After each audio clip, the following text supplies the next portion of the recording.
бантиком белым, мечтая о вкусе хозяйских котлет, клубочком сверну свое черное тело.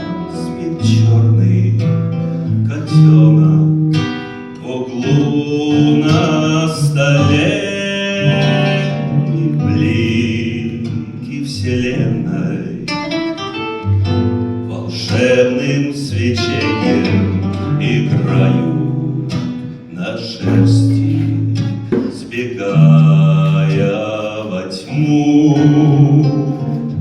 И мне остается одно развлечение — завидовать молча ему.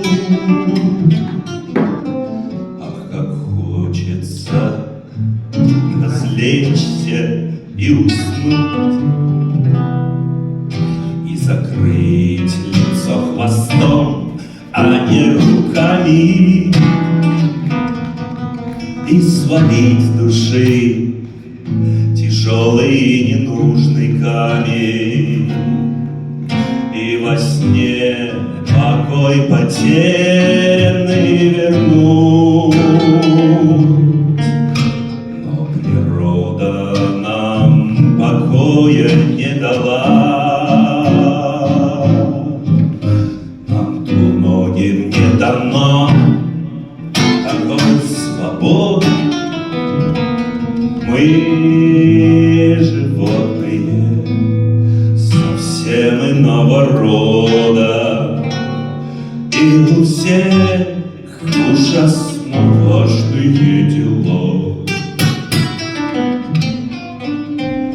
Уж я бы, котенок, с тобой поменялся и стал бы котом хоть на несколько дней,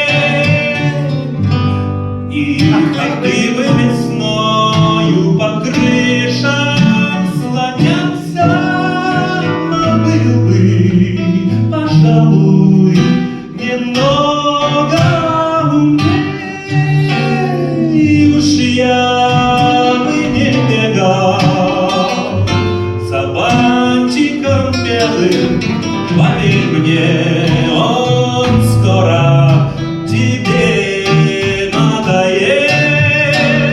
Его ни одна еще кошка не съела, ведь кошка бумагу не ест.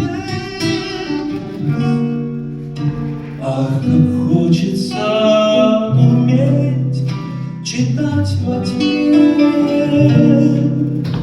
и как ты поверить в бантик на веревке, быть как ты таким же смелым, хитрым, черным, ловким, и глаза, как ты, зеленые иметь. Спи, котенок, камень тает на душе, прикасайся кончиком хвоста вселенной.